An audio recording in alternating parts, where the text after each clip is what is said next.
निनंद सहा हरमितपति विंद भव नवियो सिद्ध शोभा गुरुवे श्री गुपति रुई गुपति ज्ञान सहकार तरण तरण समर्थ मुनि गुरु संसार निवा धम्म ज्योत निवरहि नरकति अर्थ जो भय विनाश भव जो ममल ज्ञान पर जिको गुरु को धर्म को साची को परमानुष्कार। श्री कमलवती श्री ग्रंथराज जी। तत्त्वं च परम तत्त्वं हरिमप्पा परम भावदर्शी परम जिनं परमेष्टि नमाम्यहं परम देवी देवस्य। बोलिए श्री कमलवती जी ग्रंथाधिराज की। आचार्य प्रवर श्रीमद जी तारण तनमलाचार्य जी महाराज की।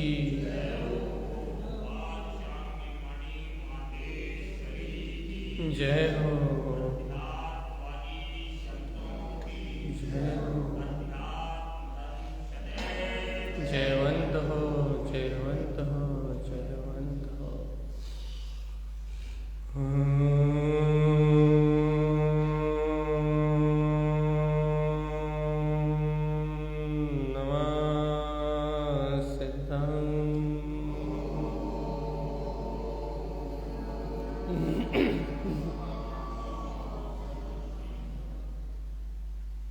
अपना विषय चल रहा है कि आत्मा कमल की तरह निर्लिप्त है। ऐसा ही जिनेन्द्र भगवान ने जो कहा है वैसे ही स्वयं के शुद्ध स्वभाव को इष्ट मानने से, वैसे इष्ट को अपनी दृष्टि में संजोने से सारे अनिष्ट परिणाम गल जाते हैं, भाई छूट जाते हैं। इष्टम च इष्ट रूपम, अपने इष्ट स्वरूप शुद्धात्मा को इष्ट मानने से, अपने इष्ट रूप को देखने से ममल साहबन, ममल स्वभाव की अनुमोदना से कम संक्षिप्त सारे कर्म क्षय हो जाते हैं। इस गाथा को तो अपन बहुत अच्छे से मत चुके हैं। गुरुदेव की ये वाणी एक ही बात कह रही भैया कि अपना इष्ट रूप ज्ञायक स्वभाव है। अपने इष्ट रूप में रहोगे, ममल स्वभाव में रहोगे तो सारे कर्म क्षय हो जाएंगे।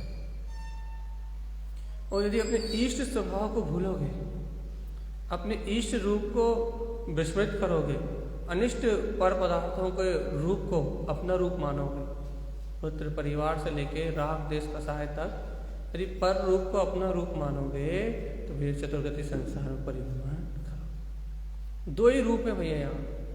एक अपना स्वरूप जो निराकार वीतराग चेतन में ममल स्वभाव वाला है, और दूसरा पर पुद्गल का रूप जो ये कर्म पुद्गल आवरण रूप है, कर्म कसाय रूप है। दो ही रूप है। एक पुद्गल कर्म आवरण वाला रूप जिसमें जीव की दृष्टि लगी है, इसलिए वो चतुर्गति संसार में परिभ्रमण कर रहा है।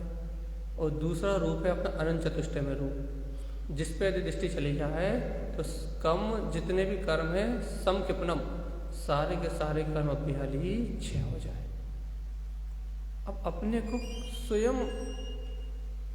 निर्णय करना है, पक्का सिद्धांत करना है कि अपन कौन से रूप को प्रिय मान रहा है, कौन सा रूप अपने लिए इष्ट है।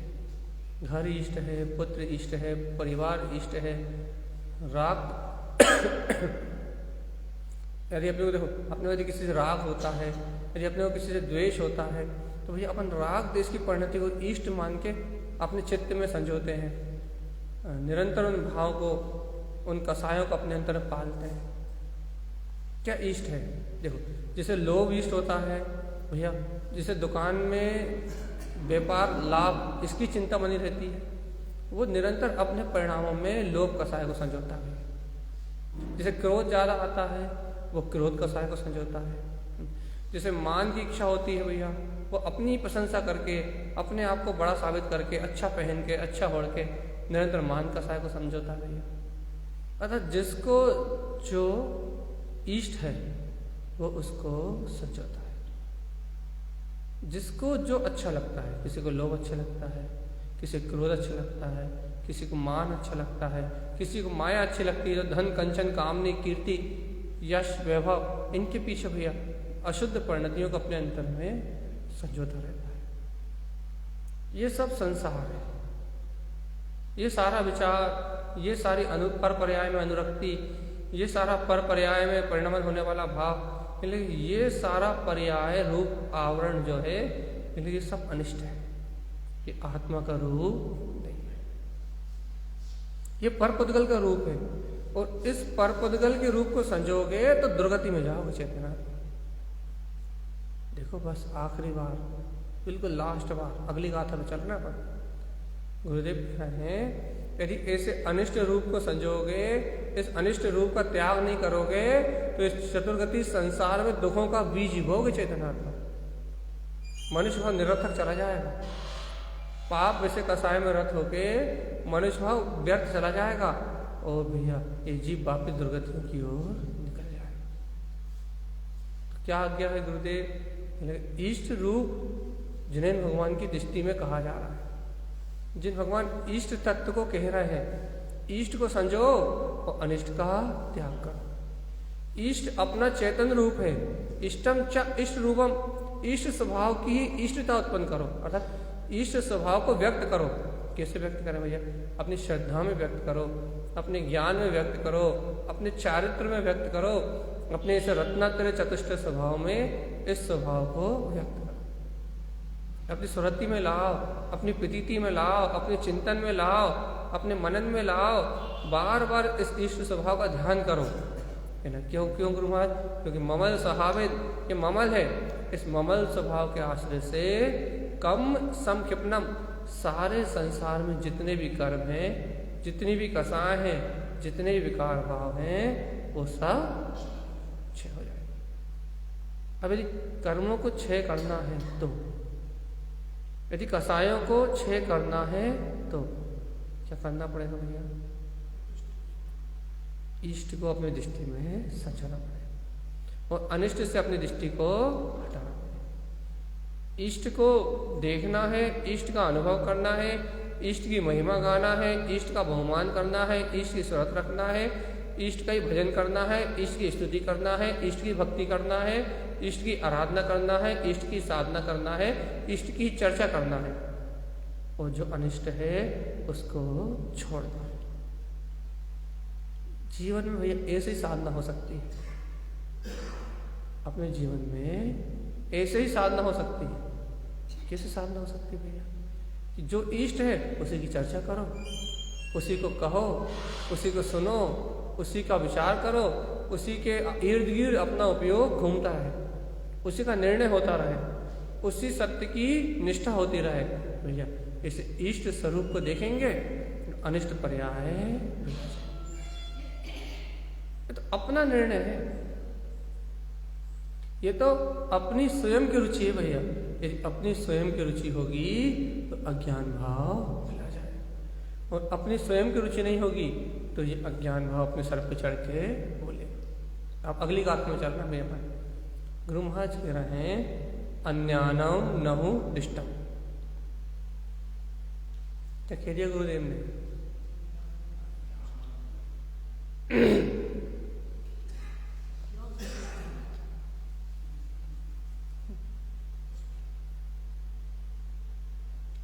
आप तो बता गुरुदेव ने क्या कह दिया? अन्यानम नहु दिष्टम, अज्ञान की ओर मत देखो। अब बता अज्ञान क्या क्या है?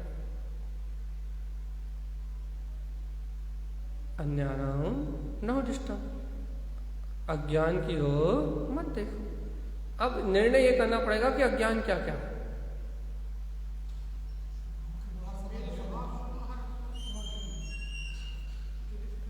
हाँ तो क्या क्या अज्ञान? नाम तो बता।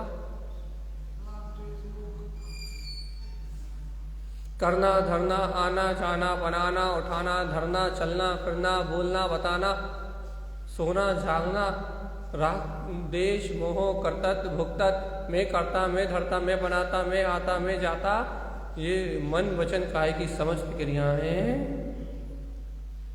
और गुरु महाराज कह रहे हैं अन्यानम नहु रिट्ठम, चाहे शुभ की क्रियाएं हो, चाहे अशुभ की क्रियाएं हो, चाहे शुभ परिणाम हो, चाहे अशुभ परिणाम हो, हे जीवात्मा अन्यानम नहु रिट्ठम, तुम अज्ञान की ओर दृष्टि ही मत दो। अज्ञानता के सहित होके ना नियम करो, ना व्रत करो, ना घर में रहो, ना दुकान में रहो, ना मकान में रहो, लेकिन अज्ञानता सहित कोई भी काम मत करो। अज्ञान क्या है? अज्ञान मतलब इस शरीर मन वचन काया का जो भी परिणाम है, कहने लगे तो कर्म आधीन, कर्मों के पुण्य कर्म की वजह से या पाप कर्म की वजह से मन वचन काया की जितनी भी प्रवृत्ति है वो सब कुछ अज्ञान।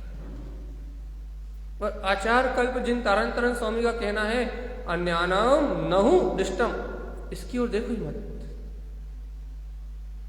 देखो भैया, अनादि काल से ये जीव, अनादि अनंत काल से ये जीव अज्ञान की ओर ही देख रहा है। इसको मैं कर रहा हूं, मैं धर रहा हूं, कभी अशुभ परिणाम हुए तो शुभ परिणाम करना है, कभी शुभ परिणाम हुए तो अशुभ परिणाम करना है, कभी दुकान में करता बना तो कभी घर में करता बना। ये अज्ञान मतलब क्या? कहने मन वचन काया की समस्त प्रवृत्ति ही अज्ञान। अज्ञान मतलब क्या? अपने आत्म स्वभाव के लक्ष्य से विपरीत, अपने शुद्धात्म स्वभाव के अभिप्राय से विपरीत, अपने चैतन्य में ज्ञान घन पिंड के अभिप्राय से विपरीत जितनी भी अभिव्यक्ति है वो सब कुछ अज्ञान है। यदि आप अंतरात्मा से, अंतरात्मा के लक्ष्य के बिना, ज्ञायक तत्व के लक्ष्य के बिना यदि आप मंत्र जप करते हो तो अज्ञान है। यदि आप अपने शुद्ध आत्मा के अनुभव के लक्ष्य के बिना यदि आप चैत्यालय आते हो तो अज्ञान है। यदि आप अपने अंतर आत्मा में निवास करने की भावना के बिना यदि आप उपवास करते हो तो अज्ञान है। और भैया आत्म स्वभाव को भूल के आप घर, पुत्र, परिवार, मकान, दुकान, मन वचन काया की कोई सी भी क्रिया करते हो जिसमें आत्म तत्व की ओर जाने का अभिप्राय ना हो, आत्म अभिप्राय से विमुख जितनी भी क्रियाएं हैं, जितनी भी भावनाएं हैं, जितनी भी इच्छाएं हैं, जो कुछ भी है जिसमें आत्म तत्व का अभिप्राय नहीं है वो सब कुछ, जहां आत्म तत्व की रुचि वर्तती हुई ना दिखे वो सब अज्ञान। अब बता भैया कितना है ये अज्ञान? कितना है अज्ञान? अब किसी से पूछा भाई अंधकार कितना है? कहने लगे भैया आप ये बताओ कि भैया अंधकार कितना है? कहने लगे भैया पूरा जगत ही अंधकार से भरा हुआ है।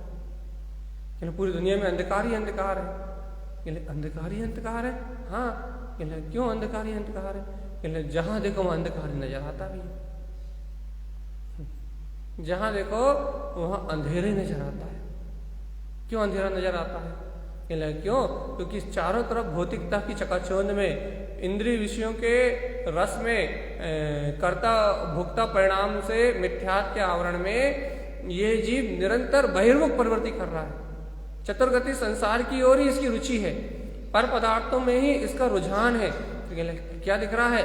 चारों तरफ अंधकार के अलावा कोई दिखाई नहीं दे रहा। जहां नजरें उठाओ वहां अंधेरा है, अंधेरे के अलावा और कुछ दिखाई नहीं दे रहा। भैया क्यों नहीं दिखाई दे रहा अंधेरे के अलावा कुछ? कहने लगे जीवों में सम्यक की रुचि नहीं है, जीवों में आत्म तत्व का पुरुषार्थ प्रकट करने की भावना ही नहीं है। तो फिर क्या हो रहा है? क्रियाएं हो रही हैं, या शुभ क्रियाएं हो रही हैं या अशुभ क्रियाएं हो रही हैं, लेकिन जो कुछ भी हो रहा है वो सब अज्ञान के अंधकार में हो रहा है, सम्यक नहीं है। आत्म तत्व को प्राप्त करने का लक्ष्य नहीं है, शुद्ध आत्म तत्व की प्रतीति रखने का भाव नहीं है। अंतर में, अंतर हृदय में, अंतर चेतना में जाके देखो जीव की, कहने लगे अज्ञान का आवरण पड़ा हुआ है। इसे अपने स्व स्वभाव के लक्ष्य की, अर्थात अपने केवल ज्ञान में स्वभाव की प्राप्ति का भाव नहीं। लेकिन क्या है? चारों ओर अंधेरा। और आचार्य भगवान क्या है, अज्ञानम न हो दिष्टम, इसकी ओर मत देखो।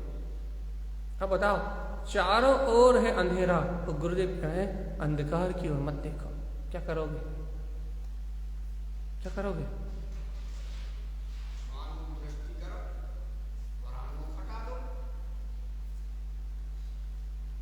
क्या करोगे भगवान?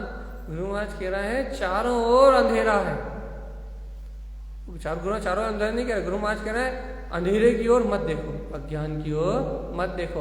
और अपन कह रहे हैं कि चारों ओर अंधेरा है, क्योंकि जहां जहां इंद्रिय विषयों का लक्ष्य है, जहां जहां पर पर्याय का लक्ष्य है, जहां जहां पर परिणमन का लक्ष्य है, जहां जहां कर्तृत्व बुद्धि है, जहां देह से अपनत्व बुद्धि है, जहां पाप बुद्धि है, जहां कसाय बुद्धि है, जहां राग देश बुद्धि परिणमित हो रही है, लगे जहां बुद्धि पर पर्याय रूपी परिणमित हो रही है, वहां चारों ओर अंधेरे ही अंधेरा है।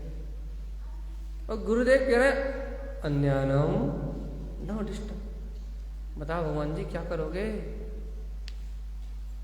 कहां से लाओगे सवेरा?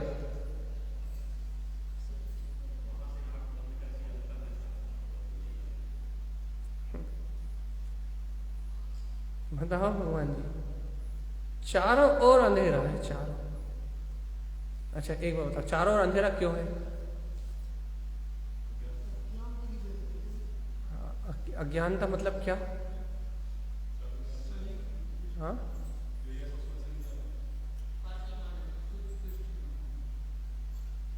अब पहले हमने बताया था अज्ञानता मतलब क्या? हाँ, आप सबकी भाषाएं सही हैं, लेकिन अभी मैंने बहुत सरल शब्द बताया था, आत्म अभिप्राय के बिना जितना भी जो कुछ भी है, ध्रुव तत्व के प्रयोजन के बिना, आत्मा के लक्ष्य के बिना जितना जो कुछ भी है वो सब आपको ये परिभाषा को अपने चित्त में बिठाना पड़ेगा। क्यों क्यों चित्त में बिठाना पड़ेगा? क्योंकि जीव आत्मा अज्ञानता को सही जानता नहीं है। उसे अज्ञान ऐसा लगता है कि जब राग चलता है जब अज्ञान होता है, जब मोह चलता है जब अज्ञान होता है, जब वो किसी से बुरा कहता है जब अज्ञान होता है, जब वो किसी के साथ कसाय का भाव करता है जब अज्ञान होता है, जब वो कहीं चोरी करता है तब अज्ञान होता है। ऐसा नहीं है। जिस पल भी आत्म तत्व को प्राप्त करने का अभिप्राय नहीं है, उस पल तक टोटल अज्ञान ही अज्ञान।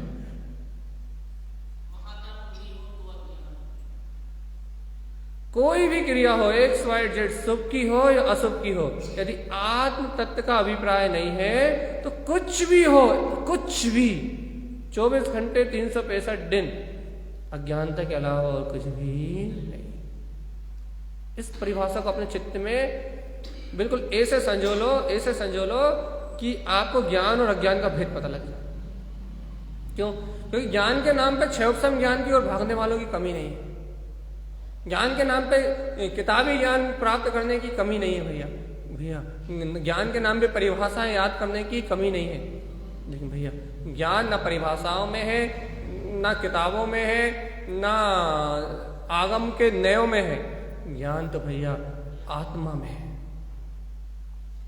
ज्ञान तो आत्मा के अभिप्राय से प्रकट होता है। ज्ञान की व्यक्तता जब भी होती है स्वसन्मुख अभिप्राय से ही होती है। परोन्मुख अभिप्राय पूर्वक 11 अंग और 9 पूर्व का पाठी भी मिथ्या दृष्टि ही होता है। तो अपनी बात कहाँ चल रही है? क्या बात चल रही है भैया? ज्ञान अज्ञान कितना है? कितना अज्ञान? सीधी बात, आत्म तत्व का अभिप्राय नहीं है तो सब कुछ अज्ञान। ये परिभाषा अंतर चित्त में बिल्कुल एकदम फिट होनी चाहिए। क्यों? क्योंकि आपको जब भी ज्ञान की बात आएगी, जब भी आपको क्या बोलते हैं आत्म कल्याण की भावना आएगी, तो आपको हमेशा ज्ञान के लिए आपकी दिशा कहीं परोन्मुख ना भागे।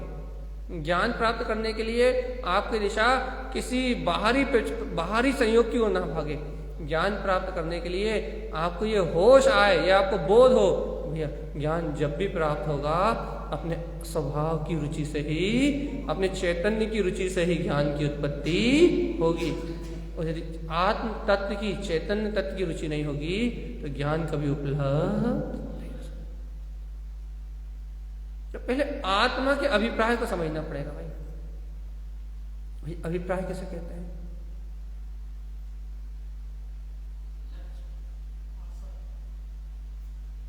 थोड़ा सरल, हमें समझ में नहीं आता, आप थोड़ा सरल कर दीजिए। अभिप्राय कैसे कहते हैं? अपन ने कहा ना, यदि आत्मा का अभिप्राय नहीं है तो अज्ञान ही अज्ञान है। अब अभिप्राय कहते किसे हैं?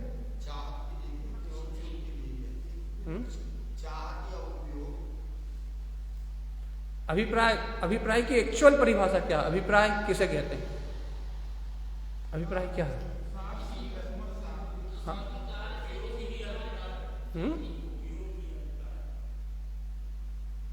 सरल परिभाषा, कुछ सरल सी परिभाषा। अभिप्राय किसे कहते हैं? हाँ,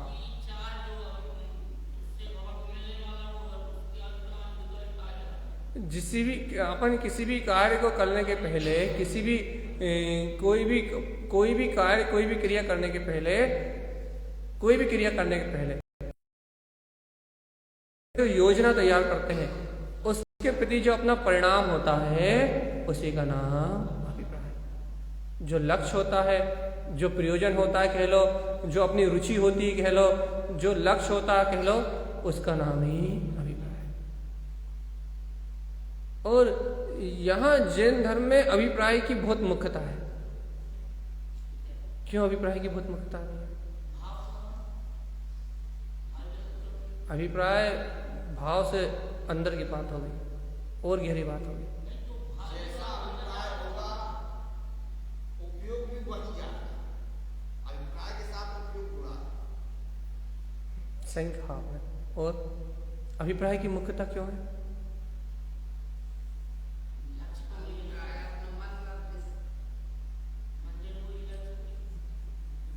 देखो हम आपको एक सरल सी बात कह रहे हैं। मान लो आपको चल रहे हैं राग देश के बहुत तेज परिणाम, आपके अंदर में राग देश की जल रही है आग। मान लो कर्म देश से इस समय वर्तमान में आपको बहुत तेज क्रोध का परिणाम आना है, और वो अपनी तत्समय की योग्यता के अनुसार आपके चित्त में आ गया। तो का परिणाम भैया क्रोध का। अब यदि आपके मन में अभिप्राय, यदि आपका अभिप्राय उस समय, जिस समय आपको क्रोध का परिणाम आया, यदि उस समय आपका अभिप्राय ये था, क्या मुझे तो मंदिर जाना है, सावधान, अच्छे से सुनो। यदि उस तीव्र क्रोध का परिणाम आया अपनी योग्यता से, जिस समय उसका उदय होना था, उस समय वर्ती अपनी क्रमबद्ध पर्याय के उदय में, अपने भाव कर्म के उदय से वो क्रोध रूप परिणाम आया। क्यों? क्योंकि वो भाव कर्म है, अपनी योग्यता से आएगा। और उस भाव कर्म के निमित्त से जो 9 कर्म संयोग थे निमित्त, वो भी सामने है भैया। क्योंकि क्रोध आया तो एक व्यक्ति सामने है कि ना, वो द्रव्य परिणमन भी हो रहा है और भाव परिणमन भी हो रहा है। 2 परिणमन हो रहा है। द्रव्य में भी क्या चल रहा है? शरीर से भी क्रोध की हाव भाव की स्थिति, और भाव में भी क्या चल रहा भैया? क्रोध का परिणाम। और अब आपके अंदर में अभिप्राय था, क्रोध कर्म के उदय आने के पहले आपके अंदर में अभिप्राय था कि मुझे चैत्यालय जाना है, टाइम हो रहा है, चैत्यालय जाना है, चैत्यालय जाके दर्शन करना है, पाठ करना है। आपके अभिप्राय में यही है, आपके अभिप्राय में यही है। अब बताओ क्या होगा?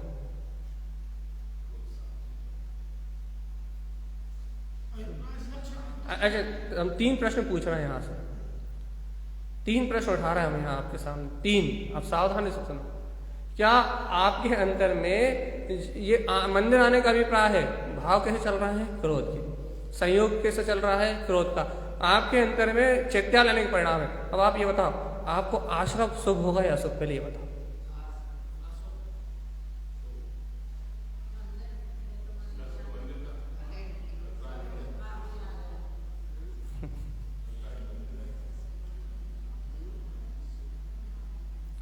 बताओ भैया, सही बताओ, निर्णय करो आप।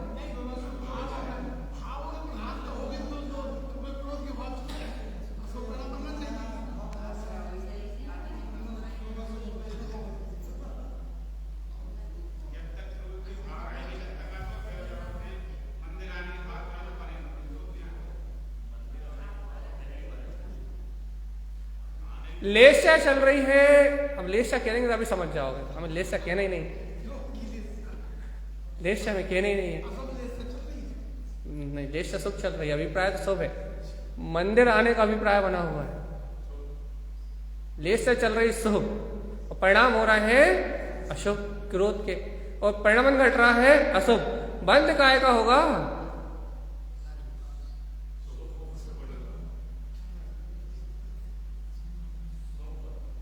नियम से शुभ आश्रम होगा, जो करना कर लो आप। तो अब भाव की महत्वता है, अभिप्राय की महत्वता, ये तो बताओ भगवान जी। भाव महत्वपूर्ण है या अभिप्राय महत्वपूर्ण? अभिप्राय।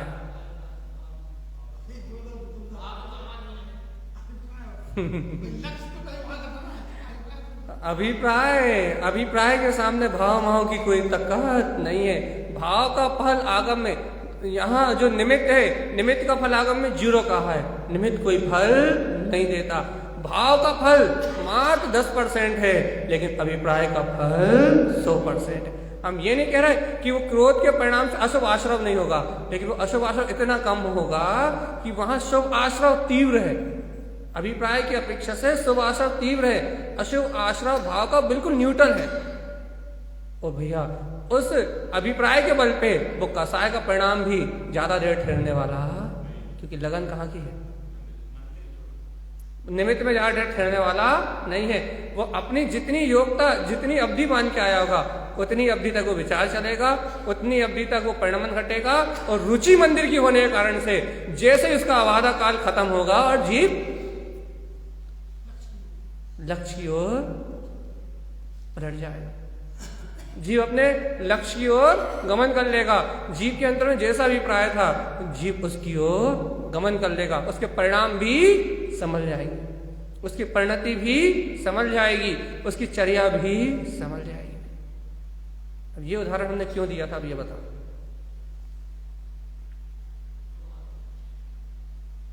ये परिणाम, ये उदाहरण क्यों दिया था हमने? यदि मंदिर के भाव अभिप्राय में थे, हाँ पूछो। क्रोध के आया भी तो फिर संभालने का चांस जीव के अंदर होना चाहिए। संभला क्यों नहीं, तो क्रोध क्यों किया उसने, क्यों बह गया वो? द्रव्य कर्म, भाव कर्म और नो कर्म, 3 प्रकार के कर्म है भैया।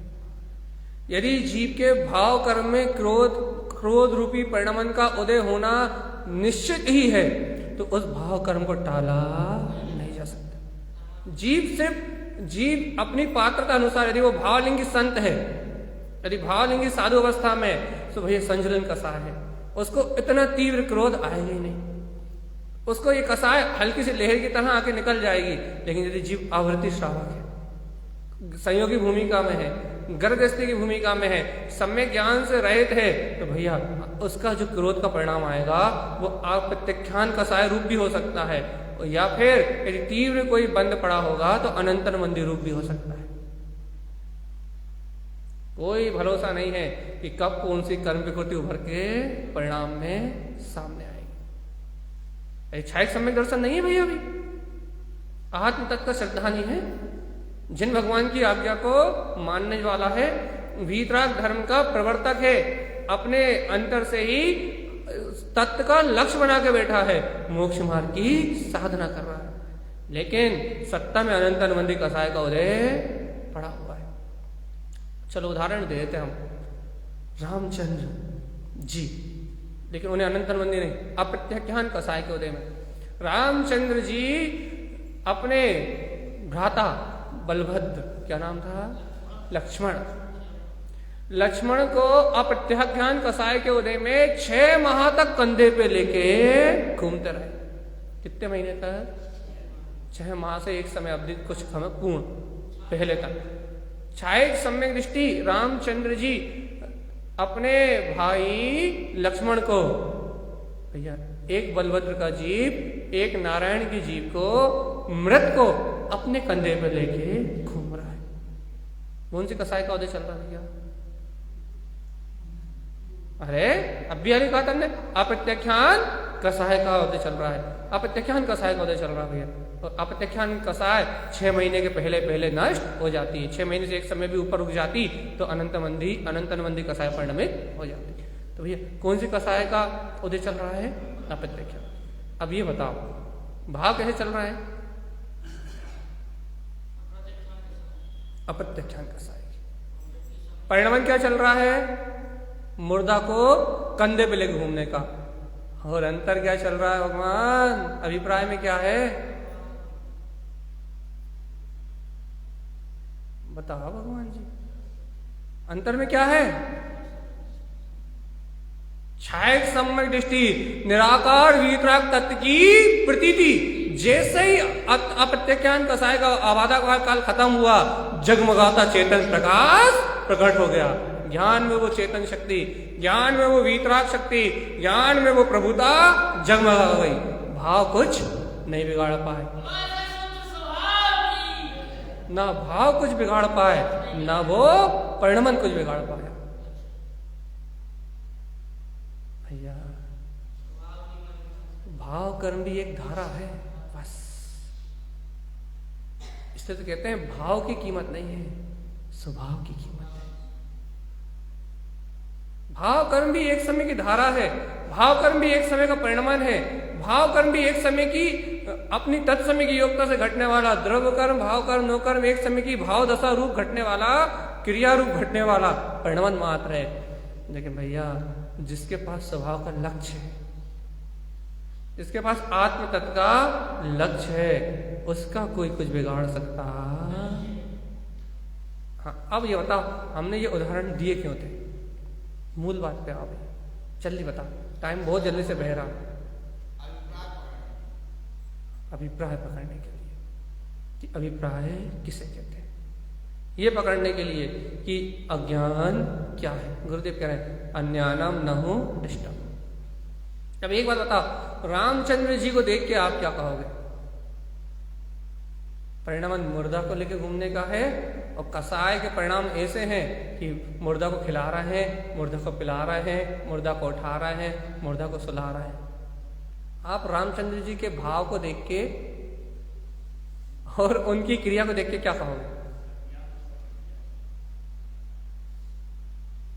निर्णय करो भैया, जल्दी जल्दी करो, टाइम बहुत कम। घोर संसारी यही कहोगे? आप क्या कहोगे? छायक दृष्टि।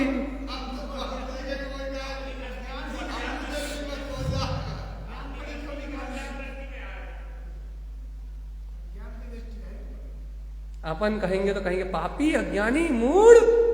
हे राम तुझे इतना समझ में नहीं आता, हे रामचंद्र जी तुम्हें इतना समझ में नहीं आता कि लक्ष्मण का जीव मुर्दा है, मुर्दा को लेके घूम रहा है। लेकिन भैया रामचंद्र जी के अंतर से जाके पूछो, उनके अंतरात्मा से जाके पूछो, उनके अंतर चित्त से जाके पूछो, उनके अंतर में तो वो चेतन में चेतन ज्योति स्वरूप वो आत्मा ही जगमगा रहा है। उनका विवेक नष्ट नहीं हो रहा, उनका विचार नष्ट नहीं हो रहा, उनके अंदर जो प्रज्ञा आत्मा जाग उठी है वो नष्ट नहीं हो रही। भैया सूर्य उदय के पहले ही भोजन करा रहे हैं, सूर्य उदय के सूर्यास्त के बाद सुला रहे हैं, रात्रि हो रही है, विवेक नष्ट नहीं हो रहा। ऐसा नहीं कि रात में खिला रहे हैं, लेकिन वो अप्रत्याख्यान कसाय जो पूर्व की बंधी हुई है, लेकिन वो अपना आबादा काल छोड़ने के लिए तैयार नहीं है। वो जो मुर्दा का निमित्त है वो अपना आबादा काल छोड़ने के लिए तैयार नहीं है।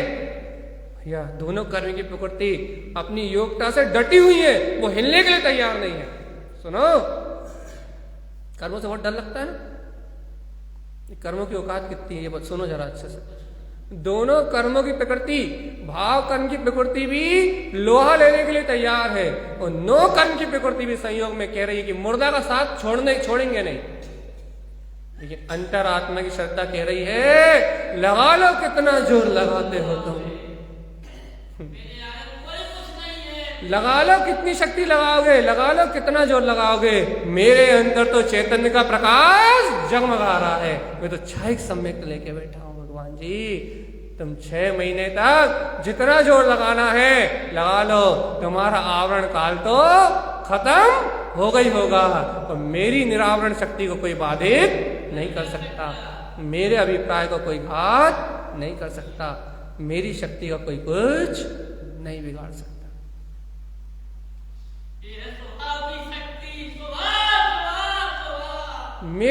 मेरे अंतर बल को, मेरी चेतना के बल को कोई बाधित नहीं कर सकता।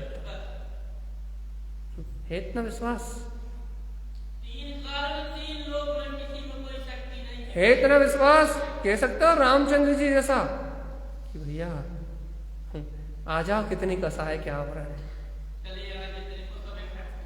आ जाओ कितने कसाय के आवरण है, लेकिन मेरी चेतना को एक समय के लिए भी बाधित, जब तक इतना विश्वास नहीं होगा ना, जिन धर्म की प्राप्ति नहीं होने वाली, मुक्ति की प्राप्ति नहीं होने वाली। अपने अंतर में चेतन चमत्कार में अपने प्रकाशवान ज्योति स्वभाव, अपने तत्व को पाने का अभिप्राय नहीं होगा ना, तो ये कर्म दबा के, ये अज्ञान अंधकार तुम्हें भ्रमित करके, मिथ्या मोह की धाराएं तुम्हें संसार में भ्रमा के दुर्गति की ओर ले जाएंगे। चेतना तुम्हारे पुण्य की क्रियाएं कोई काम में नहीं आएंगी, तुम्हारे सब भाव कोई काम में नहीं आएंगे, तुम्हारे किए व्रत नियम उपवास सब कचरा कूड़ा है, सब कुछ कचरा कूड़ा है, सब बेकार व्यर्थ चले जाएंगे। चेतनात्मा यदि आत्म तत्व का अभिप्राय नहीं हुआ तो, और यदि आत्म तत्व का अभिप्राय हुआ, निज चेतना को जानने का अभिप्राय हुआ, निज गायक तत्व का अभिप्राय हुआ, तो तुम छोटा सा भी दया करोगे, थोड़ा सा भी दान करोगे, थोड़ा सा भी नियम करोगे, थोड़ा सा भी उपवास करोगे, तो आत्म तत्व के अभिप्राय सहित हुए ये सारी क्रियाएं, ये सब निर्वाण का कारण है, सब मुक्ति का कारण है। और यदि आत्म तत्व के अभिप्राय पूर्वक यदि तुम्हारे कसाय के उदय से तुम नियम नहीं भी कर पाए, व्रत नहीं भी कर पाए, अभी अनंतनुबंधी या प्रत्यक्षान आदि कसायों के आवरण तीव्र रहे भी, लेकिन आत्मा का लक्ष्य नहीं छूटा, अंतरात्मा का अभिप्राय नहीं छूटा, तो भगवान जी ये आवरण तो छूटेंगे ही छूटेंगे, और अपना निरावरण चेतन तत्व ज्ञान विज्ञान में आत्मा प्रकाशित होके रहेगा। चेतन उस तत्व का प्रकाश होके ही रहेगा। संभव नहीं, ये संभव नहीं कि किसी के अंतर में आत्मा का अभिप्राय हो तो उसे आत्मा की प्राप्ति ना हो, संभव नहीं। समझ गए भैया? समझ गए क्या महत्वपूर्ण है, भाव या अभिप्राय?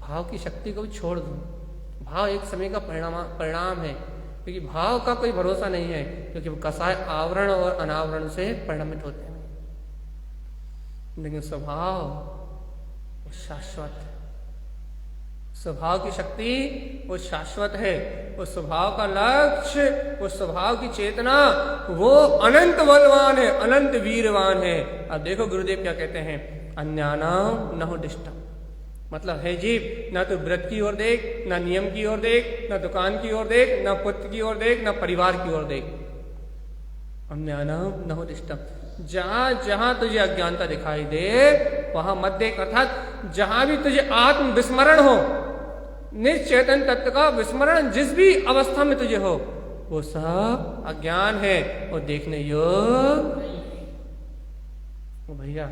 जहां भी आत्म तत्व का स्मरण हो, माहरी कसाई भी तीव्र चल रही हो, तो वो कसाई भी तुझसे भिन्न है, वो लक्ष्य तुझे तेरी सिद्धि की प्राप्ति कराए बिना रहने वाला। देर 6 महीने की हो सकती है, लेकिन प्रकाश हुए बिना नहीं रहेगा। अब तो करोगे स्वभाव पे विश्वास या नहीं? ये महापुरुषों के उदाहरण, ये वीतरागी भगवंतों के उदाहरण, ये महापुरुषों के जीवन के उदाहरण, ये महापुरुषों के जीवन की प्रेरणा तुम्हारे लक्ष्य को, तुम्हारे अंतर्बल को जगाने के लिए है। चेतन आत्मा तुम्हारे अंतर आत्मा को जगाने के लिए है। भगवान जी परिणमन तो भरत चक्रवर्ती का भी चलता है, अर्जुन का चलता है, राम का चलता है, पांचों पांडव का परिणमन चलता है। परिणमन तो इस जगत में जिसने भी जन्म लिया है उस जीव का परिणमन तो कर्मों के अधीन चलता है। लेकिन जीतता वो है, विजय वो प्राप्त करता है जिसके अभिप्राय में अपना निज अंतरात्मा, जिसका लक्ष्य अपने वितराग तत्व का होता है। जीतता वो है, और नहीं तो भैया कोई शुभ भाव में भेजाता है, कोई अशुभ भाव में भेजाता है,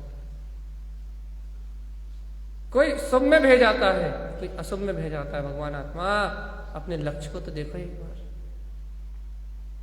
देखो, एक छोटी सी बात सिद्ध करने के लिए इतने सारे उदाहरण देने पड़ रहे हैं मुझे, और वो इतनी सी बात है अन्यानम नवनिष्ठ। तुम्हें बस इतना पता लग जाए कि जहां अंतर आत्मा की शुद्ध बुद्ध भूले वहीं अज्ञान, सिर्फ इतनी सी बात बताना है। शुद्ध बुद्ध भूले मतलब जहां आत्मा का प्रयोजन गौण हुआ, जहां आत्मा का अभिप्राय गौण हुआ, जहां आत्मा का लक्ष्य धुलमिल हुआ, जहां अंतर आत्मा के अपने ज्ञान भाव से हटे, वहीं से उस क्षण से ही, उस घड़ी से ही आपका अज्ञान का काम प्रारंभ हो गया। और जिस समय तुम्हें आत्मा की रुचि आ गई उस समय से ही ज्ञान का कार्य प्रारंभ हो गया। भैया बातचीत चढ़ रही है, नहीं चढ़ रही? चित्त में चढ़ रही है, अंतर चित्त में चढ़ रही है कि अभिप्राय कितना महत्वपूर्ण है, अभिप्राय की क्या शक्ति है। अभिप्राय के बल पे ज्ञान और अज्ञान का भेद किया जा सकता है, भाव के बल पे ज्ञानी और अज्ञानी का भेद नहीं किया जा सकता। क्योंकि यदि आप भाव के बल पे ज्ञानी अज्ञानी का भेद करोगे तो आप रामचंद्र जी जैसे महापुरुष को अज्ञानी कह बैठोगे, क्योंकि उनके भाव में कसाई दिख रही है। यदि आप भाव के बल पे ज्ञानी और अज्ञानी का भेद करोगे तो आपकी अज्ञान दृष्टि के कारण से, आपके भाव की दृष्टि के कारण से आप रामचंद्र जी को अज्ञानी कह बैठोगे। वो परम ज्ञानी है भैया, उनके जैसा ज्ञानी त्रिलोक में मिलना दुर्लभ है, लेकिन वो आपको अज्ञानी दिखाई देंगे। लेकिन अभिप्राय के बल से देखोगे, उनकी अंतर चेतन शक्ति के बल पे देखोगे, उनके अंतर के सम्यक के प्रकाश के बल पे देखोगे तो आपको नजर आएगा कि वो ज्ञानी है। भगवान जी मात कसाय का परिणमन है, मात संयोगी भाव का परिणमन है, मात संयोग परिणमन में है। सिर्फ संयोग में परिणमन विपरीत है, लेकिन अंतर में तो अपना देदीप्यमान ज्योति स्वरूप आत्मा ही चमका। भैया अब तो अपने शुद्ध आत्मा की श्रद्धा करोगे या नहीं करोगे? अब तो अपनी अंतरात्मा का लक्ष्य बनाओगे या नहीं बनाओगे? या अभी भी इन कर्मों के अधीन बने रहोगे? अभी भी भाव नहीं समझते भैया, हमारे भाव अच्छे नहीं रहते, हमारे भाव बहुत बुरे चलते हैं, हमारे भाव कंट्रोल में नहीं होते। अरे भाव माव को आग लगाओ, आत्मा की रुचि तो लगाओ, ये भाव माव सब अपने आप समझ जाएंगे। ये मन के भाव, ये विकारी भाव, ये अज्ञान के भाव, ये राग के भाव, ये मोह के भाव, ये अपने आप इनकी संभाल होगी। आप आत्म निज अंतरात्मा का अभिप्राय तो पक्का करो, ये निश्चय तो करो कि हम अज्ञान की ओर नहीं देखें। मतलब कहीं भी रहे, कैसे ही भी रहे, कोई भी कर्म का उदय रहे, हम अपनी आत्मा की प्रतीति को नहीं छोड़ेंगे। हमारा तो एक लक्ष्य है जीवन में, मेरा आत्म तत्व जयवंत है, मेरी आत्मा की रुचि जयवंत है, मेरी आत्म प्रियता जयवंत है, मेरा परम वीतराग स्वभाव जयवंत है। और जहां मेरा आत्म स्वभाव जयवंत है वहां सब अज्ञान, अंधकार, मोह सब अपने आप ही बिला जाए। मुझे किसी को बिलाने का, किसी को क्षय करने का विकल्प नहीं करना। अब गुरुदेव की बात समझ में आ गई भैया? अन्यानम नवदिष्टम, क्या नहीं देखना है? पता लगे कैसे नहीं देखोगे आप? कैसे नहीं देखोगे? अच्छा बता रहा, गुरु महाराज कह रहे हैं अन्यानम नवदिष्टम, अज्ञान को मत देखो। कैसे नहीं देखोगे? घर जाओगे वही क्रोध का परिणाम चलेगा, वही दुकान जाओगे वही राग का परिणाम चलेगा, वही लोभ की कसाई आ जाएगी, दुकान पे बैठोगे वही लाभ कमाने की भावना आ जाएगी, घर जाओगे बच्चों के बीच में तो वही राग देश के परिणाम आने लगेंगे। अब गुरु महाराज कह रहे हैं अन्यानम नवदिष्टम, इसको मत देखना। कैसे नहीं देखोगे बताओ तो जरा।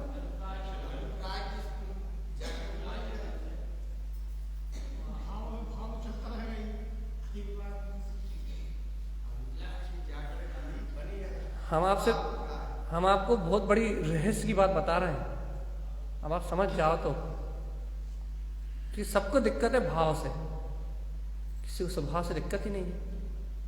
बहुत बड़े रहस्य की बात है। यदि आपके अंतर में पकड़ में आ जाए तो बहुत बड़ा रहस्य है। हम आपसे कह रहे हैं घर जाओगे तो फिर लोभ के परिणाम, दुकान जाओगे लोभ, घर जाओगे फिर वही राग देश, फिर संयोगी भाव आने लगेंगे। घर पुत्र परिवार के बीच में जाओगे तो भैया जैसे संयोग के बीच में जाओगे जैसे परिणामों वैसे परिणाम होने लगेंगे भैया, जैसे निमित्तों के बीच में जाओगे वैसी भावधारा होने लगेगी। और गुरु महाराज कह रहे हैं तुम कहीं भी जाओ अज्ञानम नवडिठम, तुम घर में भी जाओ, पुत्र के बीच में भी जाओ, परिवार के बीच में भी जाओ, दुकान पे भी जाओ तो अज्ञान दिखाई नहीं देना चाहिए। अब करोगे क्या?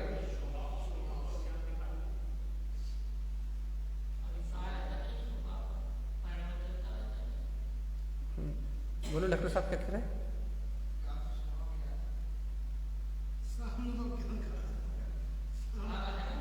हाँ भैया देखो पकड़ लो,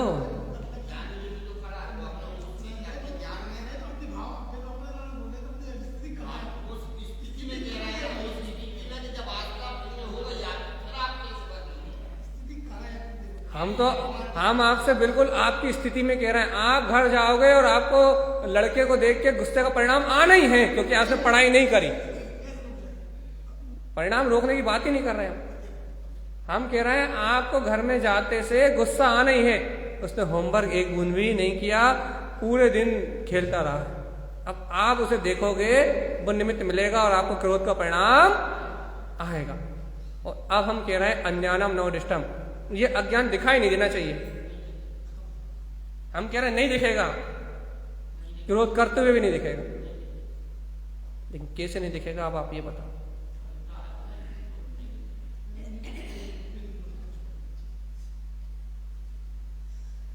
जल्दी बताओ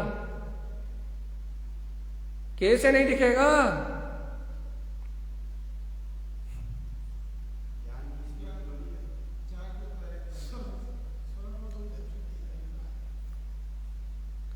जल्दी बताओ, जल्दी से बता दो कैसे नहीं दिखेगा, जल्दी बता दो जल्दी। इतनी देर से कहानी सुनाई हमने, पूरे रामचंद्र जी को सुना के आए हम।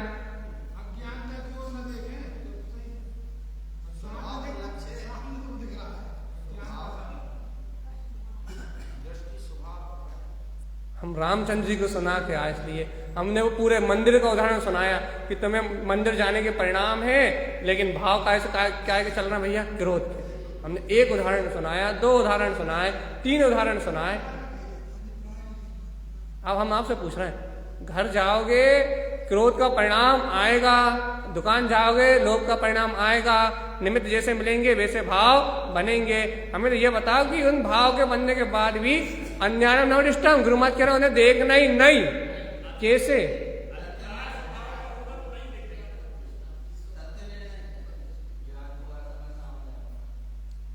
सीधी बात है, यदि आत्मा की रुचि होगी तो अज्ञानम नवदिष्टम। बाहर से परिणमन चलता रहेगा, क्रोध रूप, बाहर से कहने रूप परिणमन चलता रहेगा, लेकिन अंतर में आत्मा की प्रतीति बनी रहेगी। आत्म प्रतीति नहीं छूटेगी, आत्म रुचि का परिणाम नहीं छूटेगा। और यदि आत्म रुचि का परिणाम नहीं छूटेगा तो अज्ञान दिखाई, परिणमन चलते के काल में भी अज्ञान दिखाई देने वाला। कर सकते विश्वास? कर सकते विश्वास? है इतनी हिम्मत? जिसे तत्व की रुचि हो वो करे, जो आत्मशक्ति को जानता हो वो करे, जो जिनेंद्र भगवान की वाणी मानता हो वो करे, जो ज्ञानी पुरुषों का जीवन जानता हो वो करे। अज्ञानी मूढ़ इस सत्य को छू भी नहीं सकता। क्रिया प्रधान वाला जीव, भाव वाला जीव, शुभ अशुभ भाव में रत होने वाला जीव इस सत्य को स्पर्श भी नहीं कर सकता, छू भी नहीं सकता, छू भी नहीं पाएगा इस सत्य को। छू के बताओ, छू सकते हो? कहां से छूओगे? आत्मा की रुचि नहीं है भैया। हमें आत्मा की बहुत रुचि है, बहुत रुचि है आत्मा की। भाई कितनी रुचि है? दिन भर आत्मा की रुचि है। ये रुचि दिख रही तुम्हारी? अरे जिसे आत्मा की रुचि हो वो किसी भी परिणाम में हो, किसी भी परिस्थिति में हो, किसी भी संयोग धारा में हो, उसको अंतरात्मा की प्रतीति नहीं जाती। वो जागृत है, वो चेतन में आत्मा है, वो असद असाता वेदनी कर्म आवरण के बीच में रहता है, संयोगी भाव के रूप में रहता है। संयोग में यदि कर्म धारा आती है तो उसके बीच में भी रहता है, डट के मुकाबला करता है, किसी भी कर्म प्रवृत्ति से हार नहीं मानता, उसकी रुचि में आवरण नहीं आता। इसलिए भैया सारे कर्म के आवरण गल जाते हैं और बिला जाते हैं। रुचि में आवरण नहीं आना चाहिए, चेतनात्मा अभिप्राय में आवरण नहीं आना चाहिए, आत्मा की लगन में आवरण नहीं आना चाहिए। बाकी कर्म के आवरण कितने भी आ जाएं, जीव का कुछ बिगाड़ सकते नहीं। है विश्वास? नहीं, अब तो नींद आ रही बहुत तेज ना, भग गई सही में।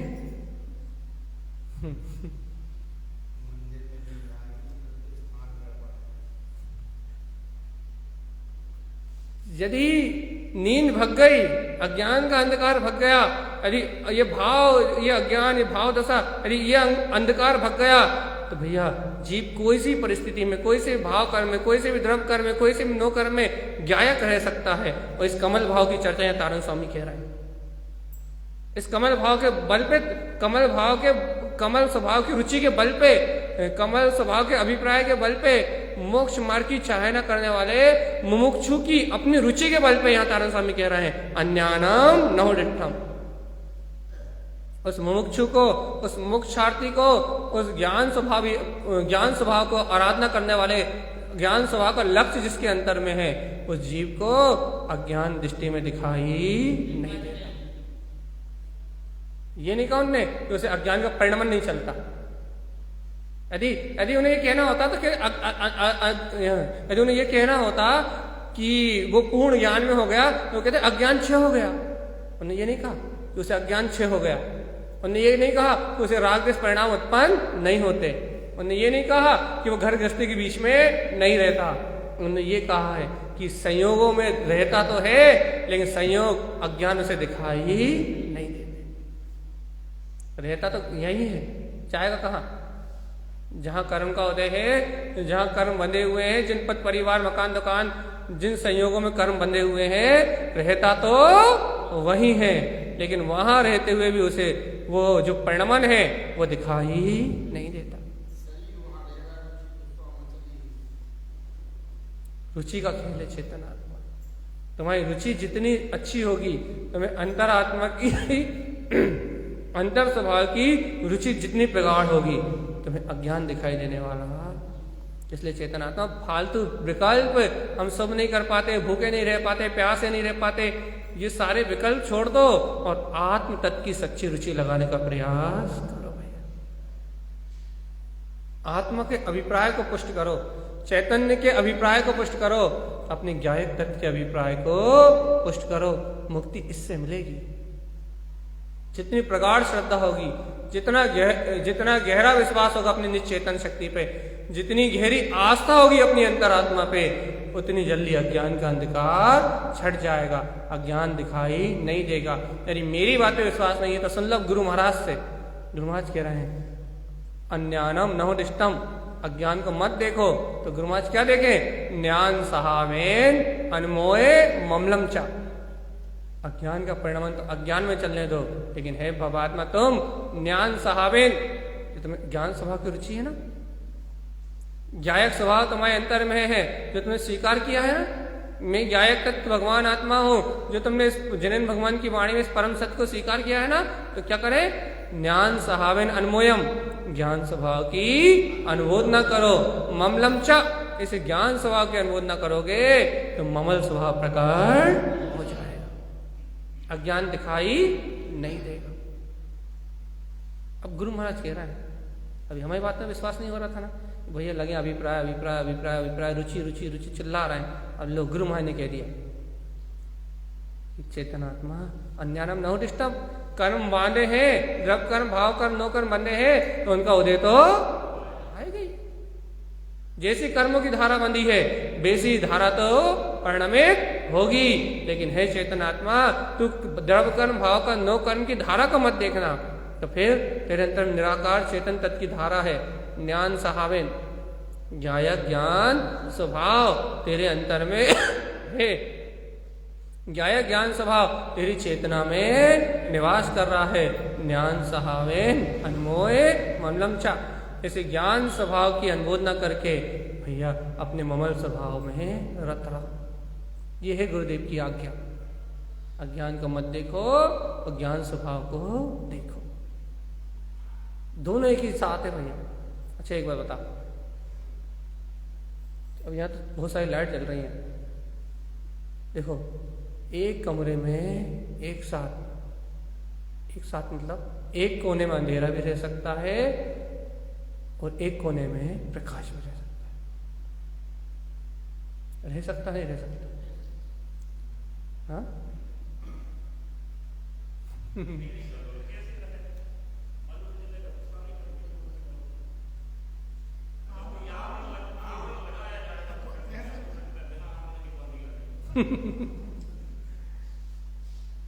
यही बात सिद्ध कर रहे हैं भगवान जी। एक कमरे में रहेगा तो प्रकाश ही प्रकाश रहेगा, अंधकार नहीं रह सकता, क्योंकि प्रकाश के सामने अंधकार नहीं टिकता। गुरुदेव ने कहा है कि भैया जहाँ ज्ञान भानु भास्कर उदय हो जाता है वहाँ अंधकार रूपी रात्रि बिला जाती है, दोनों एक साथ नहीं रह सकते। एक बात सुनो, आवरण को अज्ञान नहीं कहते, आवरण को आवरण कहते हैं। अज्ञान कब कहलाता है? जब आप उसको मानते हो, जब आप उसकी रुचि लगाते हो, जब आप उसको अभिप्राय में लेते हो, तो अज्ञान कहलाता है। अज्ञान आवरण अलग चीज है और अज्ञानता होना अलग चीज। आप ये कह दो कि भैया अभी केवल ज्ञान पे ज्ञानावर्णी कर्म का आवरण है, तो ज्ञानावर्णी कर्म का आवरण है वो अलग चीज है, लेकिन तू अज्ञानी है ये अलग चीज है। जो आवरण भाव को मानता है वो अज्ञानी, और जो आवरण भाव को नहीं मानता, जो निरावरण स्वभाव की रुचि रखता है वो ज्ञानी।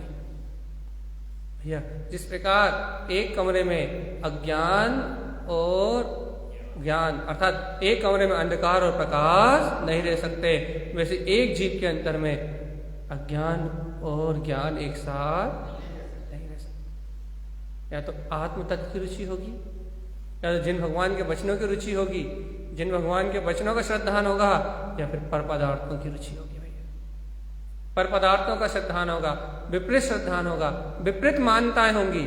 यदि विपरीत मान्यताएं होंगी तो भगवान जी कभी ज्ञान की उत्पत्ति होने वाली ही। एक बात बताओ, इस कमरे में ठसा ठस अंधकार भरा हुआ है, अब फावड़े ले आओ, तगाड़े ले आओ, फेंको बाहर, करो व्रत, करो मंत्र जाप, करो जाप, ले आओ तगाड़ी फावड़े मंत्र जप ले आओ, कहने लगे सारे तगाड़ी फावड़े लाओ और अंधकार को निकाल के फेंको बाहर, तक निकलेगा?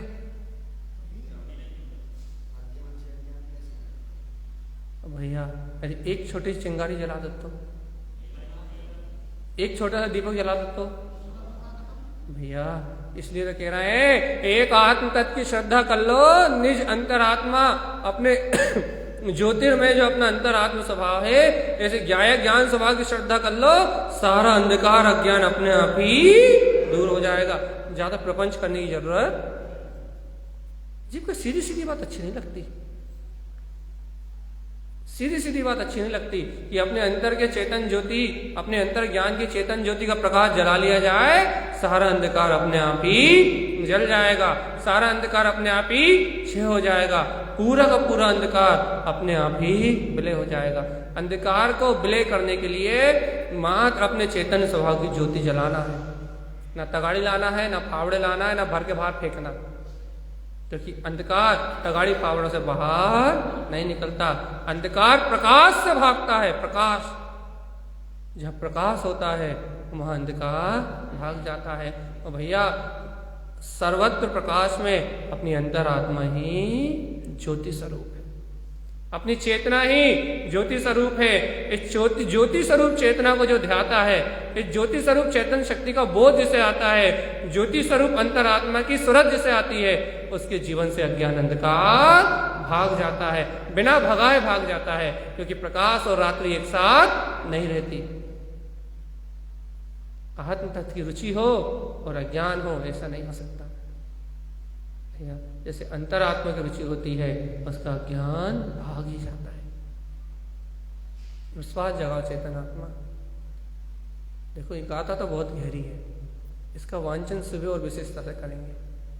अभी तो सिर्फ मूल विषय भर कहा है, अभी तो सिर्फ आपको बताया कि अभिप्राय कहते किसे हैं, अभिप्राय की महत्ता कितनी है, अभिप्राय की शक्ति कितनी है। यदि जीव के अंदर में अभिप्राय मात्र सम्यक हो जाए तो बाकी सब काम तो अपने आप ही। विश्वास करोगे या नहीं करोगे? सही बताओ, विश्वास करोगे कि ऐसे सम्यक अभिप्राय होने से, ऐसे शुद्ध अभिप्राय होने से ऑटोमेटिकली सारे अज्ञान आवरण कर जाए। ऐसी सच्ची आस्था अपने अंदर से जागे, ऐसे ज्ञान में रत होने का भाव अपने अंदर से जागे, और अपन इस अज्ञान आवरण को क्षण में नष्ट करके अपने कल्याण का मार्ग बनाए। इन्हीं भावनाओं के साथ लिया एक छोटा सा भजन आपको इस चर्चा के अनुरूप ही है, वो तो अभी दिमाग में आ गया। आपको यदि सही में आनंद लेना है, वास्तविकता में आनंद लेना है कि वास्तव में अज्ञान आवरण मेरा आवरण है नहीं, पक्का अज्ञान आवरण आपका नहीं है, फिर क्या है? ज्ञान प्रकाश। सही में आपको इसका आनंद लेना है तो जरा आग बंद करके बैठो। तो देखो भैया, भजन मत सुनना, फिर क्या सुनना? यहां कहा जा रहा है कि अंधकार से उजाले की ओर। ये जनवाणी है, ये गुरुदेव की वाणी है। ये अंधकार से, इस अंधकार में जीवन से पर पर्याय की रुचि से अपने सम्यक के उजाले की ओर लेके जा रही है, अपने चैतन्य के उजाले की ओर लेके जा रही है। यदि आपको चैतन्य का उजाला प्रिय है, अंतरात्मा का उजाला प्रिय है, तो भैया अंतर से आनंद लो।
जय नमः।